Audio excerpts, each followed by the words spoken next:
So it's not easy. It's not easy. So let me do this here. Right. I didn't turn my monitor around. Let me see if this works. Matter of fact, I'm gonna do this here. Let me do this here.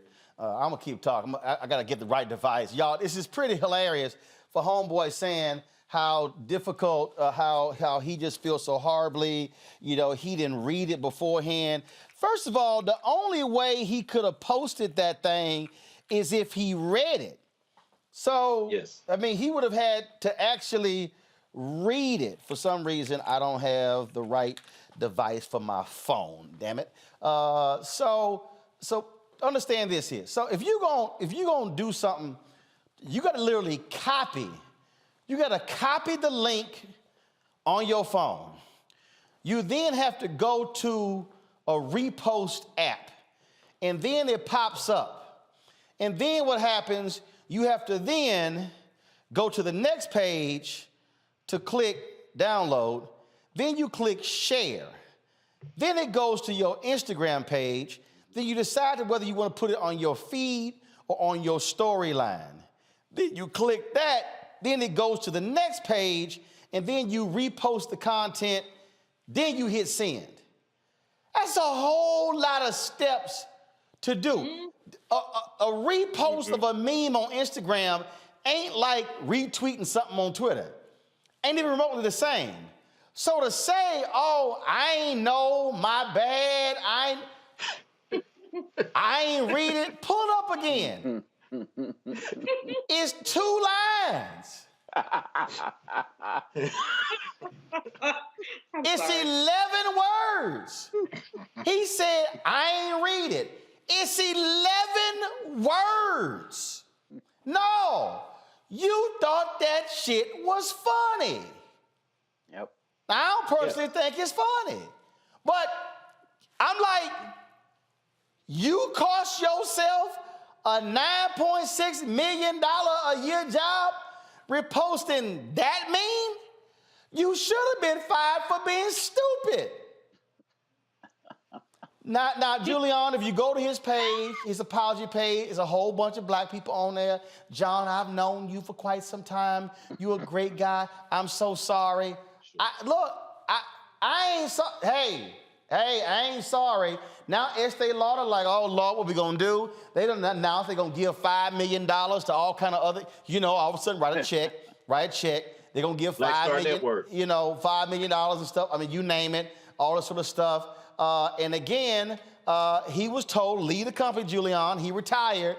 So I don't know if he'll get a golden parachute, but I'm not buying this. I ain't read it. Come on. He read it. Like you said, well, you have had to teach me how to do stuff with my phone. We've been on set together. I am a internet idiot, and I own it. So, I couldn't do that. If I wanted to repost something, I couldn't do it. I had to get one of my youngest to come do it for me. It took work for him to do that. He was into that. That's what he thought, that's what he felt, and that's why he shared it. Frankly, I ain't buying no more Estee Lauder cosmetics. I don't care. I didn't buy that many of them anyway. But I don't care that he apologized. What I care is that there's a culture of this kind of BS in that company, that he felt free enough to do it.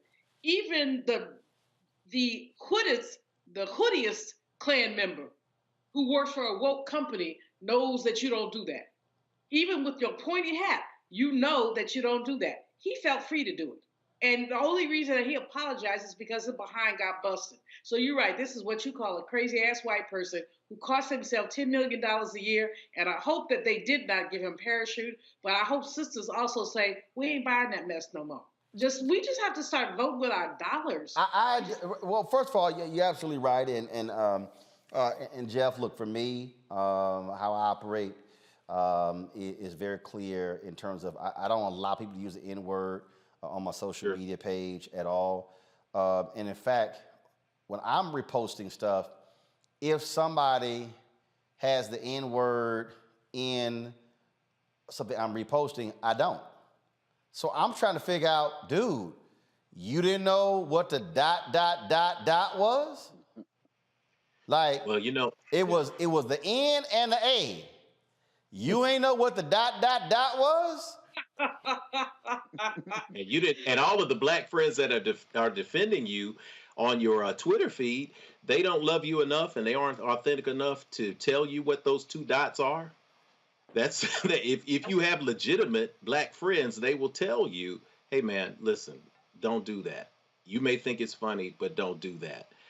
When we think about forgiveness, we talked about that a little bit earlier today, but I also think about what true forgiveness is, and not when you get caught, but when you have to make amends. When I work with people in the recovery community, when you see the movies, when people are sitting in a group, the first thing they say is, my name is fill in the blank, and I am, and they tell you what they're dealing with, and they're honest with it. That's an honest understanding of who you are and where you are. I think we got to move to a place where people can give honest and heartfelt apologies and just tell the truth. I will show you. I will demonstrate right now. My name is Reverend Jeff Obafemi Carr, and I will admit that perhaps because of some of my training and some of the pictures I've been seeing over the last 5 days, that when you put that picture of John Dempsey up, I thought it was Vladimir Putin in his office.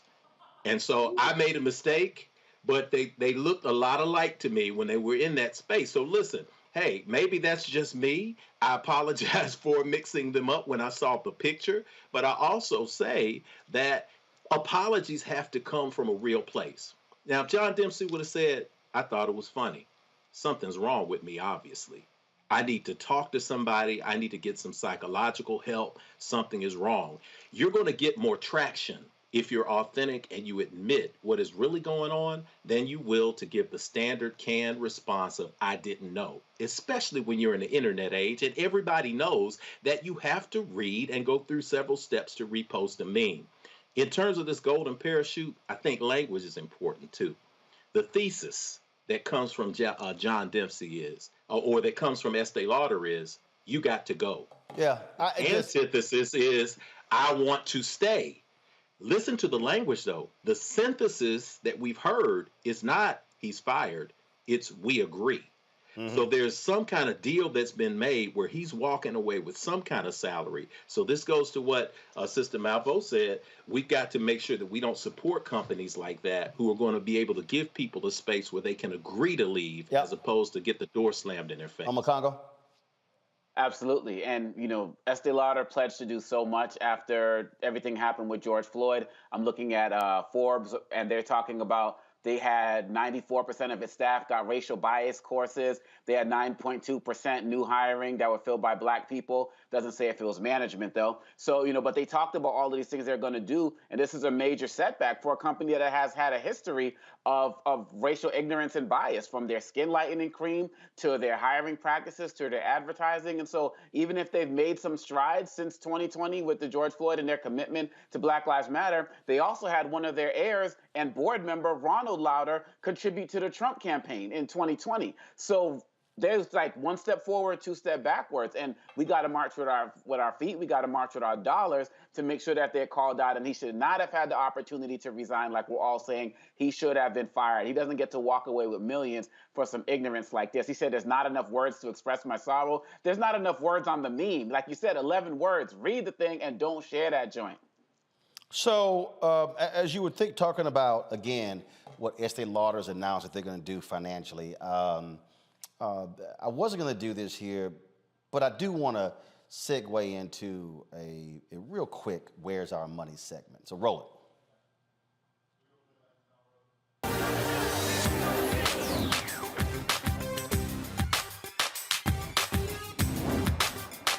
Been frozen out. Facing an extinction level event. We don't fight this fight right now, you're not going to have black owners. So I want y'all to go to my Instagram page right now, and I want you to click the logo, click the photo where it says HEB. And the reason I want you to click that, not the control room, I'm talking about the people who are watching. I want y'all to click that because I want y'all to understand how we are not fully and properly focused on the right thing. And so if you actually go to my page and you'll see me talking about HEB, what you're going to see is you're going to see 103 likes. And then what you're going to see is you're going to see about 9 or 10 comments on this. Now, if you go back a little bit earlier, you're going to see a video that I reposted from HBCU app of an alpha just stepping. It has 202,811 views. It has 623 comments. Now, my frat is getting it in, but one of the posts is a repost of an alpha stepping. The other post is me talking about how we potentially should be accessing more than $1 billion from a company like HEB. So what got me to talking about this was this here. I saw the story. This happened in November, but it's gotten some attention as well. So pull it up, please. The chairman of HEB, Charles Butt, announced he's creating a $5 million endowed scholarship at Prairie View A&M University that would result in $200,000 annually being awarded for scholarships for students to attend who attend public high schools in Texas. And this is absolutely important. I support it 100% wholeheartedly. But I have consistently said on this show, I've consistently said on social media that we spend way too much time praising white philanthropy and not spending enough time and demanding investment in black-owned companies. So I want you to understand something here, folks, and I want you to listen to me very clearly. HEB does $28 billion annually in sales. I'm from Texas. It's a Texas grocery store chain. $28 billion. So this is a $5 million scholarship, which I absolutely support. But here's the question that we should be asking HEB and asking Kroger and asking every grocery store and asking every company, asking Nike, asking Adidas, asking all of these companies, asking Estee Lauder. How much are you spending with black-owned companies? How much are you spending with black-owned media, black transportation companies, black catering companies, black PR companies, black event manager companies? See, what I need everybody watching to understand is somebody can give us $5 million for scholarships, very important, but if they're spending billions of dollars on an annual basis, imagine then if, let's say on the supply diversity side, let's say the capacity was there to spend anywhere from $100 to $250 million annually with black-owned companies. That means over a five-year period, anywhere from $500 million to $1.25 billion will be flowing to black-owned companies. $5 million in scholarships, $500 million to $1.25 billion. Do y'all see what's wrong with this picture?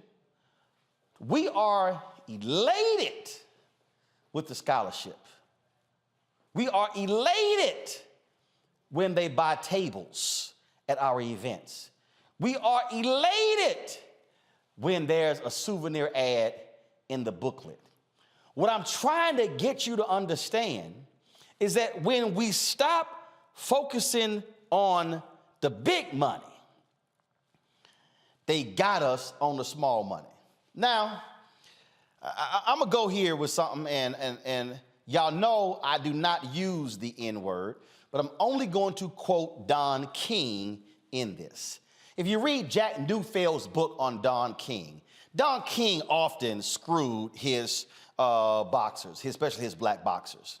And so Don King understood the street mentality of his boxers. So what Don King would do is, Don King would give his boxers a wad of cash with a rubber band around it. Don King called it, quote, nigga rich. So they from the streets, so they driving around wad in their pocket. They go into the pool hall, they go into the bar, they pull that wad out, peeling off hundreds, feeling great.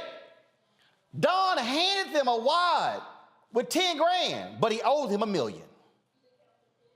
They ignored the $1 million and was happy with the 10.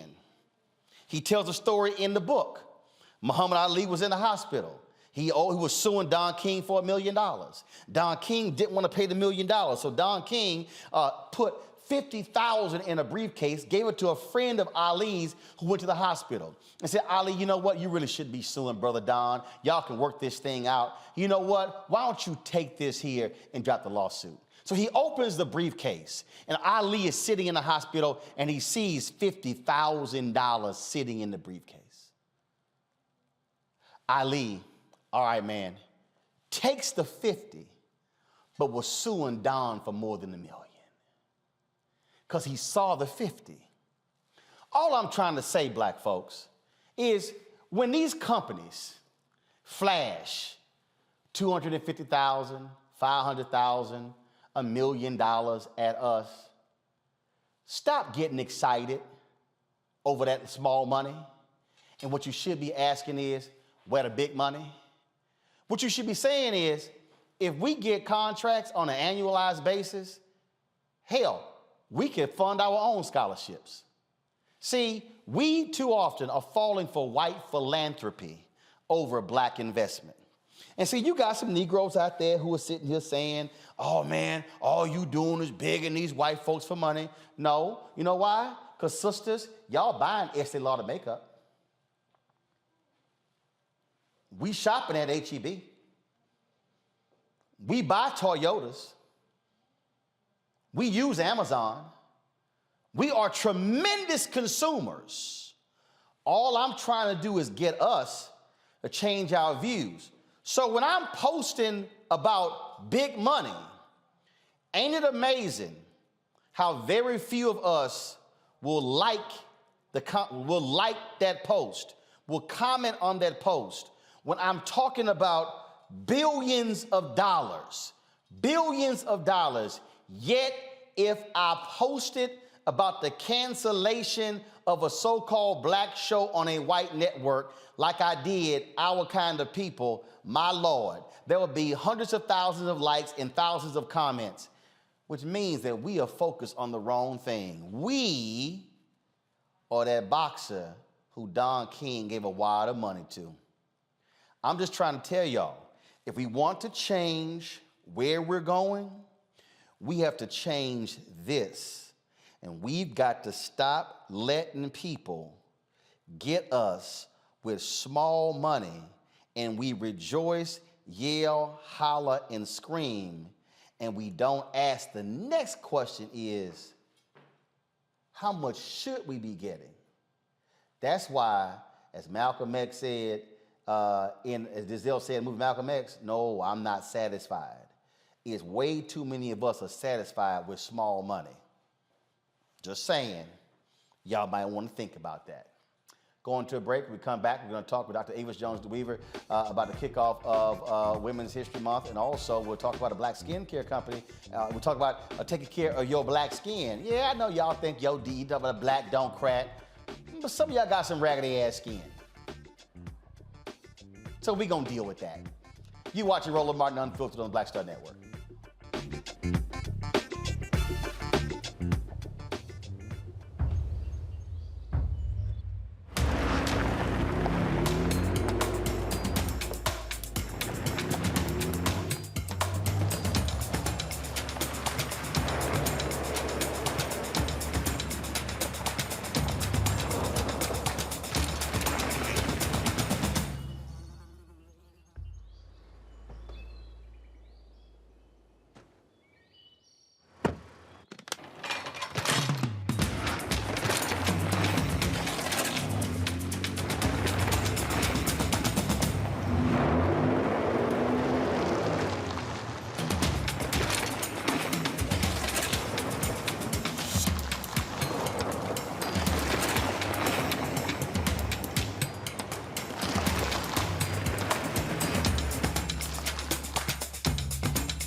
I'm Anthony Brown from Anthony Brown and Group Therapy. Hi, I'm BB Winans. Hey, I'm Donnie Simpson. What's up? I'm Lance Gross, and you're watching Roland Martin.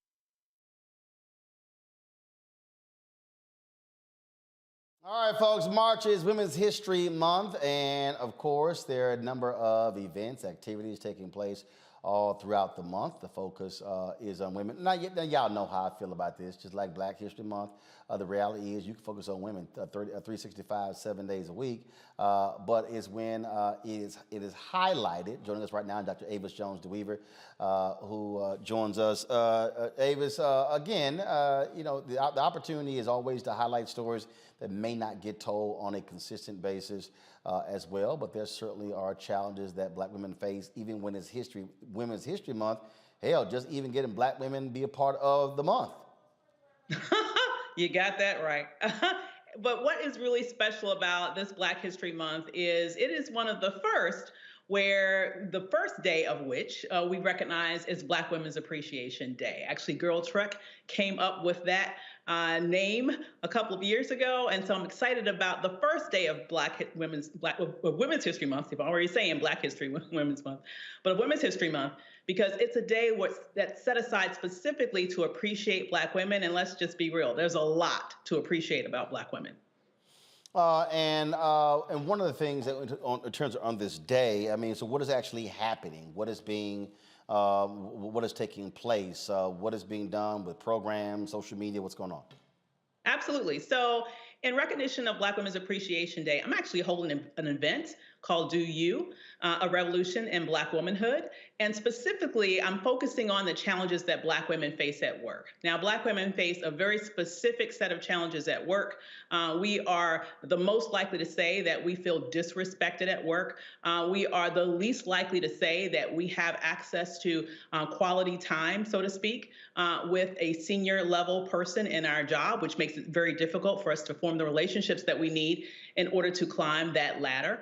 And we're the least likely to say that we have a sponsor in our job. So all of those things make work very difficult for us, even though we're the most likely woman of all women to work. And so I'm having a specific event in which I'm really breaking down for the sisters around how to be able to leverage their power in the workplace and live a life that they love without compromising their authenticity and who they really are. And of course, we're seeing that take place a lot. You deal with this in your book, of course, How Exceptional Black Women Lead.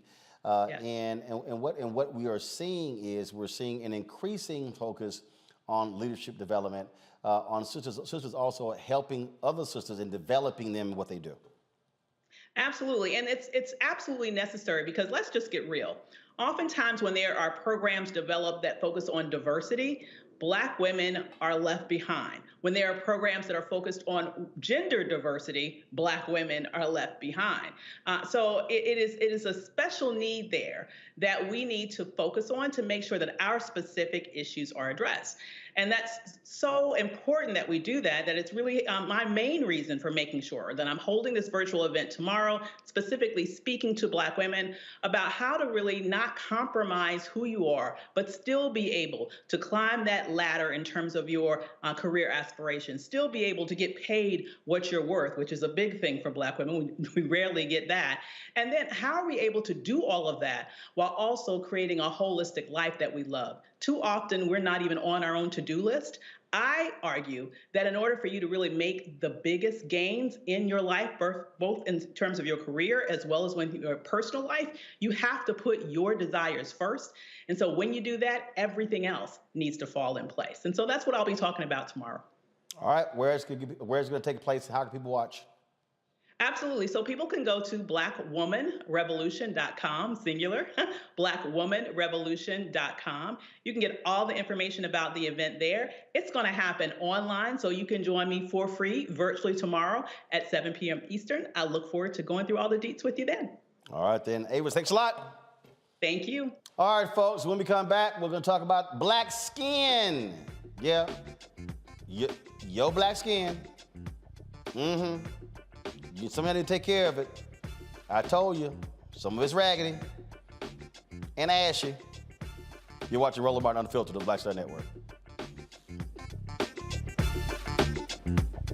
Black Star Network is here.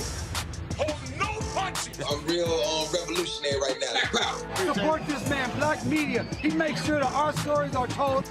Thank you for being the voice of Black America, Roland. Stay black. I love y'all. All momentum we have now, we have to keep this going. The video looks phenomenal. See, this difference between Black Star Network and Black-owned media and something like CNN. You can't be Black-owned media and be scared. It's time to be smart. Bring your eyeballs home. You dig?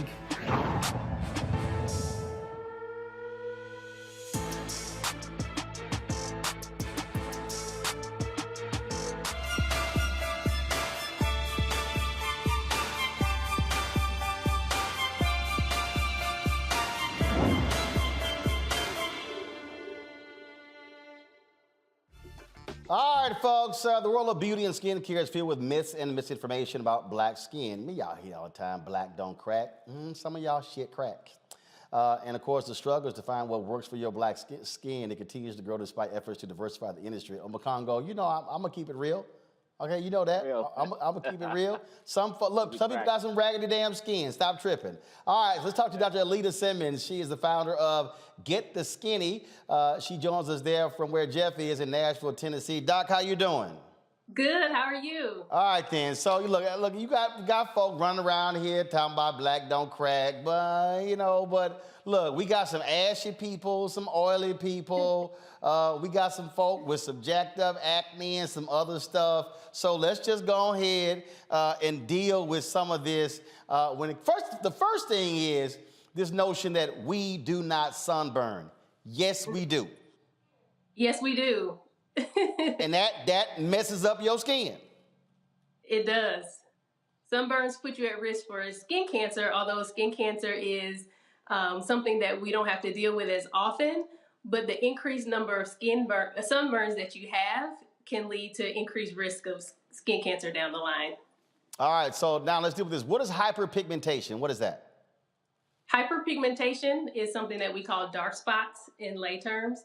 So it can come from many skin conditions like acne, eczema, psoriasis, or it can come from trauma to the skin. So let's say you got a burn or just a scrape on the knee. It may show up as a dark spot after it heals. Okay, so how do we deal with that? Because I have some of those issues because I play lots of golf and mosquitoes don't play.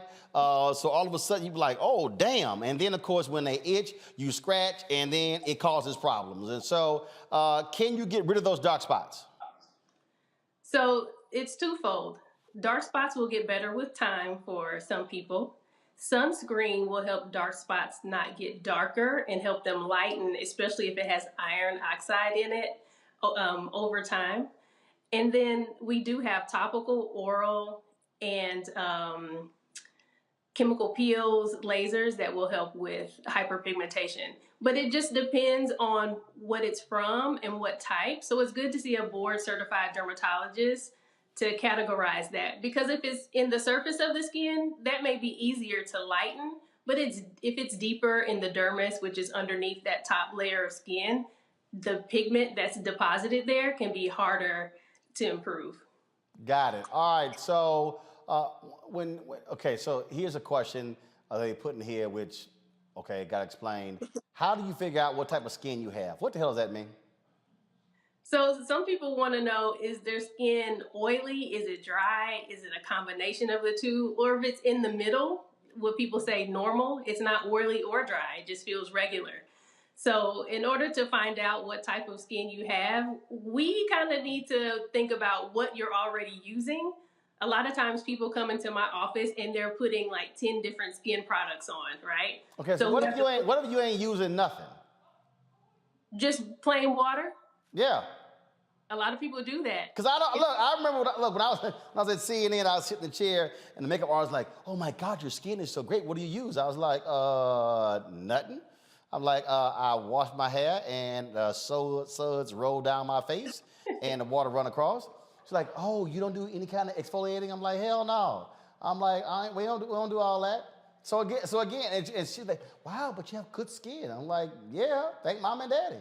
Yeah, genetics, and that's a blessing. That's a blessing.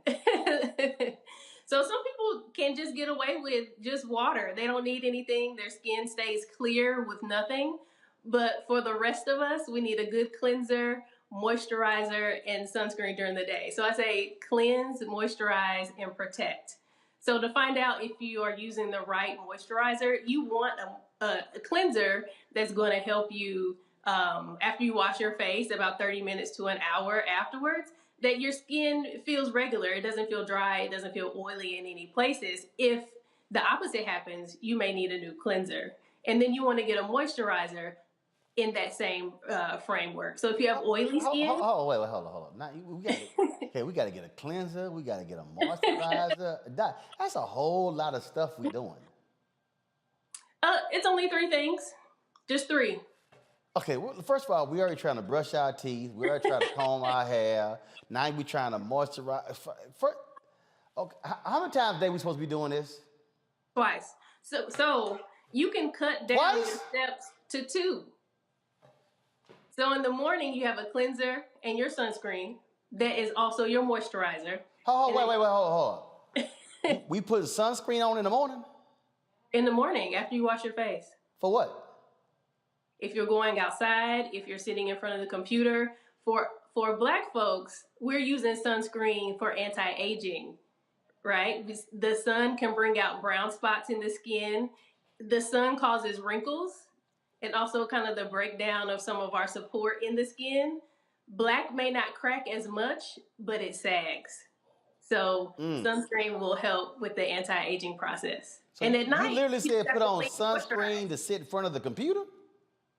We're getting that blue light from the computer, and that blue light can cause some aging. I know. Who got? All right. Who the first up with questions? Who want to go? Omakongo, Jeff, Julian. What y'all got?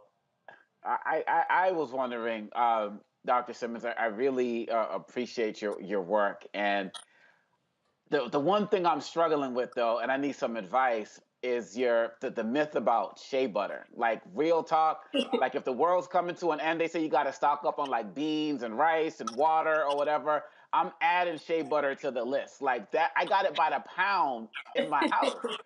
And you're saying that it's not the wonder cream that has been billed to the Black community. So what should we be using? I know some Negroes who swear shea butter is like, straight from Jesus. Absolutely. What are we supposed to do? This is true. Listen, that's a great question. What I tell my patients is, if it's not broke, don't fix it. So if it's working for you, you can continue. But the problem comes is with people with skin problems like eczema or psoriasis or other conditions that cause inflammation in the skin, and that shea butter just sits on top. It may be breeding bacteria or other things that causes their skin condition to flare up. So for those patients, we recommend other moisturizers that may be beneficial to them, along with medications to calm things down. So my philosophy is, if you're using something and it's working for you and not causing you any problems, by all means, go for it. But if it's causing you some problems, you need to come see me so we can talk about it. Julian? Yeah, sister, first of all, you look lovely. Your skin is beautiful. I want skin like that. My thing, Omakongo stockpiles shea butter. I stockpile coconut oil, which I slather on my body on every occasion that I can. It's great for my feet. It's great for my hair. I'm not sure that it's so great for my face, but I love coconut oil. Tell me the pros and cons of my coconut oil, and should I be doing something different? So along the same lines as shea butter, coconut oil, shea butter, some things can, especially on the scalp for coconut oil, can be occlusive or clogging up the pores. So on the scalp, you may have more dandruff. On the face, you may find that it's causing you to have acne because it's clogging your pores. You want something, a moisturizer that's not going to clog your pores and lead to any problems. And some of these products do that. So a good oil is jojoba oil. It's lighter and tends not to cause acne and other problems. All right, Jeff. Yeah, man. First off, Dr. Simmons, thanks for everything that you do here in my home city. Read about you in Urbanite and seeing all the great work that you're doing to bring people into consciousness about skin and the work at Vanderbilt. Keep up the good work.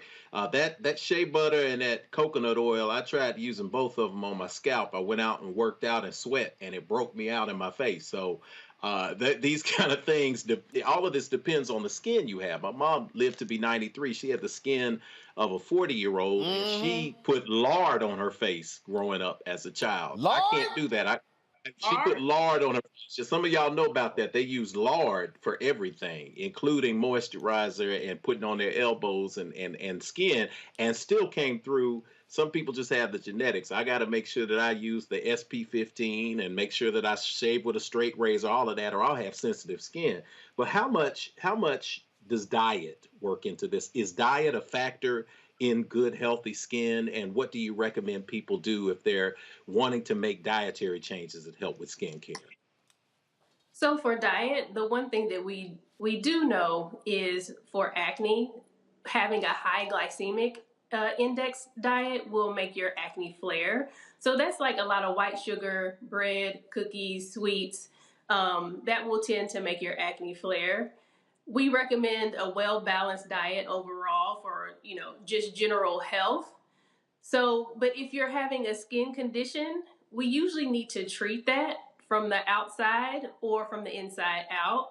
And sometimes that's not done directly with changing your diet, and that you actually need a treatment plan and a treatment regimen for that. And I just wanted to address one thing that you said about the SPF. We actually recommend SPF at least 30 for daily use and to reapply after a couple of hours. Now, Doc, look, I know some black folk who swear by this. They slap Vaseline on everything. Now, it's called petroleum jelly. Should we be putting Vaseline on our legs, knees, elbows, arm, face? Vaseline is fine. It can also be occlusive on the face. So if you're acne prone or you get milia, which are little tiny bumps around your eye from the skin being oily, you might not want to use Vaseline on your face. But or petroleum jelly. I like petroleum jelly because it's cheap. And for patients who are looking for a good moisturizer that's going to stay with them, it's a good option, especially on your feet at night. Put that on there, put some socks on, it'll keep your feet moisturized. So petroleum jelly is also a go-to. Okay, is there a particular lotion that we should be using? First of all, I keep lotion with me at all time. I cannot stand ashy ass people. When I say I cannot stand it, matter of fact, my niece is lucky I do not have immediate access to a photo and a video I shot when I had to teach my two nieces how to apply damn lotion. I got tired of their asses walking around my house ashy. I could not stand. Oh no! If I had the photo, she knows exactly what I'm talking about. I'm talking about knees like they were kicking flour. I can't stand. I cannot stand it. In fact, if my dad, they work in the elections. He gonna watch this later. Yo, seriously, they were visiting me, and I was about to leave, and he said, son, you going to the store? I go with you. I said, not with them damn knees.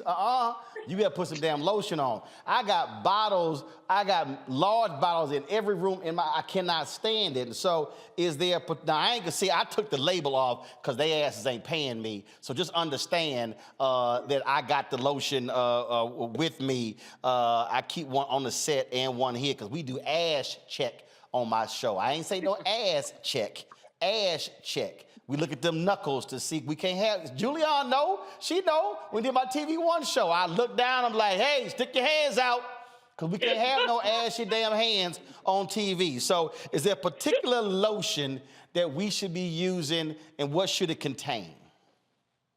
There are lots of them out there, right? So if dry skin is a big problem for you, you may need one with an acid in it, like lactic acid or salicylic acid. I also recommend creams, especially in the wintertime. And if it's really bad, we'll go back to that petroleum jelly or an ointment. So if we're talking about names, they are not paying me either. So a good hand cream is the Neutrogena Norwegian hand cream. It's going to stick with you, and when you wash your hands, you're not going to be immediately ashy afterwards because it kind of keeps a layer, as well as CeraVe SA cream. They have one for hand cream. They have one for the body. Sometimes you need a little help getting that dry skin off, and an acid in your moisturizer is going to help cure that ash for you. All I'm saying is, if your ass got flakes, you need to be using some lotion. I can't. No, I ain't. Hey, look, Julian, you don't understand. You don't understand. I'm talking about if you want to irk my soul, roll up with some ashy damn feet, legs, ankles. Let me give you another tip. One time I saw this brother, and he had on some gray slacks and some gray shoes. So I said, "Damn, he's matching." I thought he had on gray socks, but it was that. See, right? That's what I'm saying. That's what I'm saying. Doc, go ahead. So a key to keeping your skin moisturized is moisturizing right after the shower. So pat dry, keep a little water on your skin. What moisturizer really is doing is sealing in the water in between your skin and the cream. So if you do it right after the shower while your skin is still damp, it's going to help lock in that moisture. Okay. All right. Well, look, if folks want to reach out to you to get more tips, where should they go? If you want to reach out to me, contact me on social media at Get the Skinny. That's GETTHESKINE. And that's also my website, gettheskinny.com. All right, then. So, Doc, we appreciate it. Thank you so very much. And trust me, you helped some folks avert a crisis with their raggedy skin. Thanks a bunch. Thank you for having me. All right. Y'all think I'm playing. I'm serious. I cannot stand. Look, Anthony was direct. We were in L.A. I said, Anthony, your ass don't put some damn lotion on them damn feet. I said, man, I'm going to cut you. I said, y'all don't understand. I'm telling you. I cannot let my daddy sit in my house with some ashy feet. I can't do it. It ain't going to work. All right, y'all. I can't do it. I'm telling you right now. That's how it works. Sorry. Make me laugh so hard. Julian, I'm telling you, I see you with some ashy hands. I'm like, even though you light skin, you get ashy. I lotion in the morning and evening, and I stockpile coconut oil. Hey, all I'm saying, look, Jeff, I know you keep some damn oils with you. You probably I got a sister that makes them. I keep them here. Jeff, you probably got like a whole travel kit of incense and oils. You probably got a whole black pack. You probably got like a pack. It's like some shea butter, some oils, and some incense. You know you do. Palo Santo for you, man. It'll heal your mind and your body. I keep it there ready. Y'all know. Just like an old black woman will pull out peppermint out of her bag at church. Yes, why you crying, Julie? Why you crying, Julian? You cry. I'm cracking up and y'all making me. You know I ain't lying. You know, old black woman got peppermint in her purse. Jeff got some oil and some incense, and I know all that damn shea butter your ass got stocked up on my Congo. I know you got like a travel kit. Yes, sir. No lie. I ain't playing. Yep. Open up studio, Roland. That's what we'll do. Each one of us, when we get in person, we'll just bring something and set up a shop there. We will bring our ash blockers. Please. Jeff Amakongo gonna come here with them oil, shea butter, do some damn yoga. All right, y'all. We gotta go. If y'all want to, of course, download the app, please do so. Black Star Network app. We're trying to hit 50,000. We already surpassed 30,000. Apple phone, Android phone, Apple TV, Android TV, Roku, Amazon Fire, Xbox, Samsung Smart TV. If y'all want to join our Bring the Funk fan club, every dollar you give goes to support this show. We're asking 20,000 of our fans every year to give at least $50. You can give more, give less. We appreciate every single dollar. P.O. Box 57196, Washington, D.C. 20037. Cash App is $RM Unfiltered. PayPal is R Martin Unfiltered. Venmo is RM Unfiltered. Zelle is RolandSMartin.com. All right, y'all. Tomorrow, this man right here, Harry Belafonte, will be 95 years old. There's a huge celebration taking place tomorrow in New York City, being organized by his daughter, Gina Belafonte. We are going to be broadcasting live from the venue, covering the red carpet, celebrating Mr. B. And so we'll be there tomorrow in New York City. And don't forget, folks, today is the last day, the absolute last day for you to apply for the McDonald's HBCU scholarship. We're giving away 7 $15,000 scholarships. Go to tmcf.org, tmcf.org. If you're going to be a junior or a senior in the fall, you can apply for this scholarship, any HBCU. And again, it's $15,000. It's in partnership with me as well as Alpha Phi Alpha, celebrating our 7 Jewels, the founders, and our 115th anniversary. All right, folks, that is it. I will see you tomorrow live from New York City, celebrating 95th birthday of Mr. B, Harry Belafonte. I will see y'all then. Ho!